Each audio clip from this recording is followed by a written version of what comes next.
Crash down in a chopper and are left to fend for yourself and your newly born child Kelvin. He doesn't come with a handicap sign, so no upfront parking, only front row seats to an island filled with irksome mutants and cannibals who want to kill you and eat your naughty bits. Now, surviving in this beautiful island is not easy for a beginner who doesn't know anything, especially when there's no handouts, but it's all about the thrill of the ride, am I right? What's up guys, it's Scrappy here, and welcome to my channel where I post guides, tutorials, tips and tricks, gameplay reviews, memes, and all things gaming. Messing up in Sons of the Forest can be regretful. However, there are some tips and tricks and things that I wish I knew sooner before venturing off in Sons of the Forest. I'm going to share with you 25 tips and tricks that will help you survive while adventuring in Sons of the Forest. If you enjoyed this video and want to see more of this type of content, don't forget to leave a like. Don't even know how much this helps my channel. Thank you in advance, and without further delay, let's get into it. First off, while you adventure in Sons of the Forest, you might come across and find a GPS locator. You can actually use this GPS locator to mark locations on the map. You can do so easily by placing a stick down on the ground and attaching the GPS locator on it. This is especially good if you find a spot with good loot or ammo and want to return to it later on and reloot it. As you can see right here, I can see where I placed the GPS locator on my map.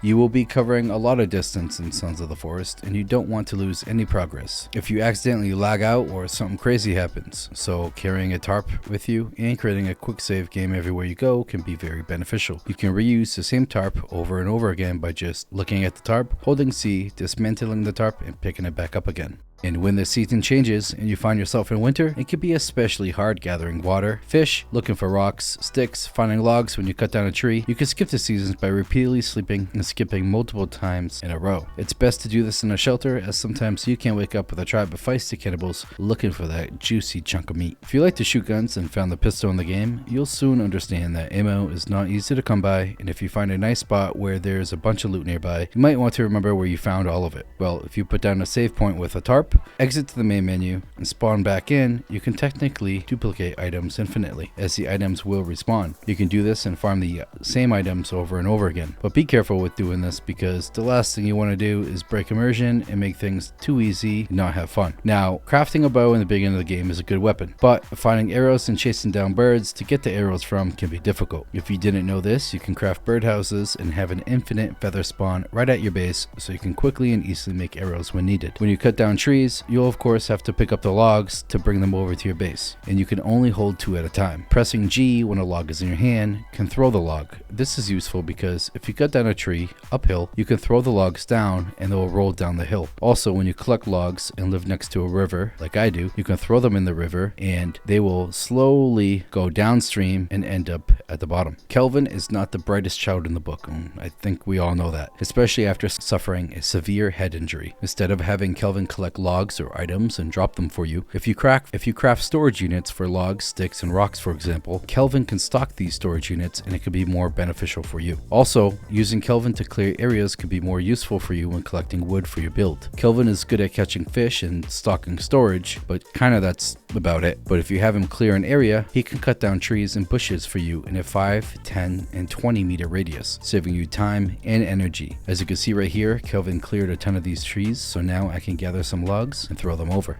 If and when you do find the pistol in the game while browsing about the points of interest, if you give that pistol to Virginia, she will protect you and your base from enemy AI, and let me tell you, she is one hell of a shot. In order to do this, you must friend Virginia. You don't need to do anything special. All you need to do is just wait until Virginia becomes comfortable with you. To fast track this progress, when Virginia starts to wonder who you are, she'll come around the base and scope you out a few times before getting close to you. She'll then run away a few times before being comfortable enough to bring you items like aloe leaves, squirrels, and even berries. One tip is when she does come close to you, don't move and just look at her. Spooking her or hurting her will only make it harder for her to get used to you. But once she doesn't run away from you, you should be able to interact with her. When you interact with her, you can give her clothes to wear, put a GPS tracker on her, and even give her a pistol and a shotgun to defend you with. Let me tell you, she is a gunslinger.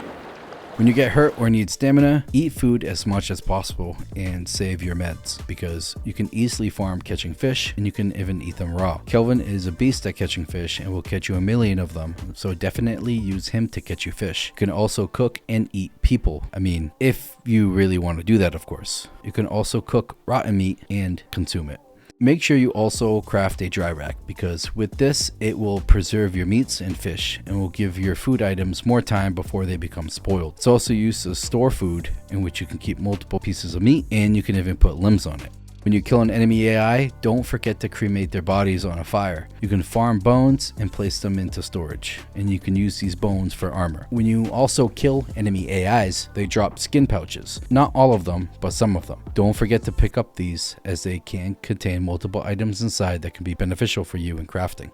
You'll also notice an arm next to your food and water in the bottom right hand corner of your screen. This is actually your strength skill, and when the bar around the arm fills, you'll level up. You can level up your strength easy by just cutting down trees. If you do this for some time, you can quickly level it. This will be useful when fighting enemy AI with blunt weapons and surviving in the world, especially if you're stronger. When you find canned foods, you won't be able to open it unless you find a can opener. Finding a can opener early on in the game can help you out, and there are a few spawns around the map where you can find them. But for instance, if you look on my GPS, this is one of them. Also, make sure you store these canned food items in a storage, along with the box cereal, energy drinks, MREs, etc., because as you explore, you're going to come across a lot of them. So having a stockpile will only help you and your team out. You can craft a shelf and place it into your building, and when you interact with it, you'll be able to place and store your canned food. When you explore the map and come across points of interest, you're going to find laptops. But if you do see these laptops, you can actually break them and get circuit boards. These are good to stock up on because you can craft time bombs and tech armor with them. Now, when it comes to armor, make sure that you're wearing some when you can. Craft it or wear it. By wearing and crafting armor, it will act as if you have an extra health bar. If you get hit with armor on, it's going to actually take from the armor bar instead of your health bar, evidently making you survive longer. So you can craft various types of armor